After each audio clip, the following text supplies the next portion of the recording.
What's up, everybody? I said I wasn't going to record today, but I got the new parts in. I got a clutch master cylinder and I got my slave cylinder, as well as the clutch fork dust cover and the gasket for my oil pickup tube. Unfortunately, I did not get the oil pickup tube, so the oil pan won't be going on today, but I might just show you guys that because it's pretty sick. All right, give me 1 minute. So I'm starting off by just putting this master cylinder in. I had to put the foot pedal in. It was just one bolt up here, and then the two studs go through here. Now I don't have the clutch switch just because it's bad on your throw-out bearing and everything. It's just more wear every time you start your vehicle. So I'd rather just start the vehicle without using the clutch. So I'm just gonna tighten this thing up here, have a little fun, just make sure it's nice and snug. I like using the 1/4-inch ratchets just because it's a little bit less torque, for lack of a better term. So I'm gonna sit here, tighten this thing up, and I will probably go to the transmission to put that dust cover on and probably attach my slave cylinder. So be back up with the end of a second. I got that all tightened up. So I'm gonna put this dust cover on and the slave cylinder here onto the transmission. Probably should have grabbed some tools, but I'll walk back over there. So this little dust cover here, and you can't really see it because it's in the bag, but it goes over this clutch fork here, okay? As far as the slave cylinder goes, I think it goes, oh, right here, yeah. It goes right here, no duh, because it pushes up against the clutch fork there. So I'm gonna put that on and come back to the video here. So I got the clutch fork boot on. Does a good job of covering this up.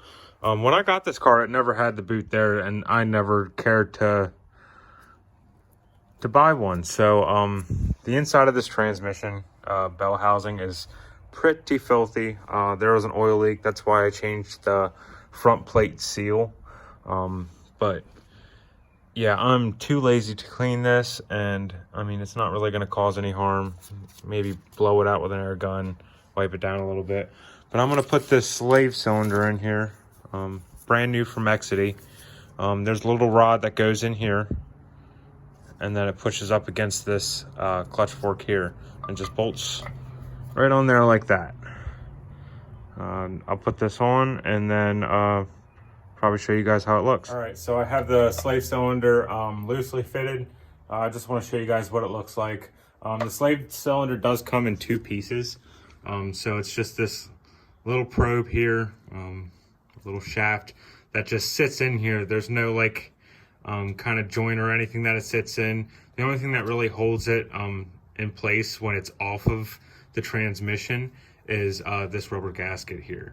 So I'm just gonna tighten these bolts up here, and yeah, I might as well just do that here with you. So I was saying how I just like to use the 1/4-inch to tighten stuff up. Sometimes I get a little lazy and just want to get her done real quick. I love this thing. So I've had it for probably 6 years now. It's just a 3/8 impact. It's been doing the job great. My favorite feature of this is the forward and reverse. You don't have to click any kind of button in or anything. It's just forward, reverse. It's life-changing. I usually don't buy Snap-on tools, mostly because I don't like the tool truck guys. They're a bunch of dicks. Maybe not all of them, but everyone that I've run into, for the most part anyways, has been some of the worst people I've had to deal with as far as tool truck guys go. But yeah, I guess a quick little review. I love the thing. Like I said, it's been going for 6 years straight. Haven't even had a battery pop out of it, like, or take a crap on me. So far, 6 years, thumbs up. I like it. All right, so I had one more thing to do, which was to put this P2M short shifter in, but I can't find a razor blade in the shop anywhere. So I'd really like to have this surface as clean as possible. I'm not going to wire wheel it because I don't want to get anything in the transmission at all. Yeah, so I'll probably get a razor blade from work tomorrow, or go out to Advance and buy a pack of razor blades, just because I need to get some carburetor cleaner for the tractor. It stopped running on me yesterday, so we got to clean that carb. That'll probably be in a video sometime this weekend, maybe the beginning of next week. But yeah, once I have these razor blades, probably tomorrow afternoon, I'll get the short shifter on, and then I'll try to find some other things to show you guys where I'm at with the build. But yeah, thanks for tuning in, guys. Appreciate your company.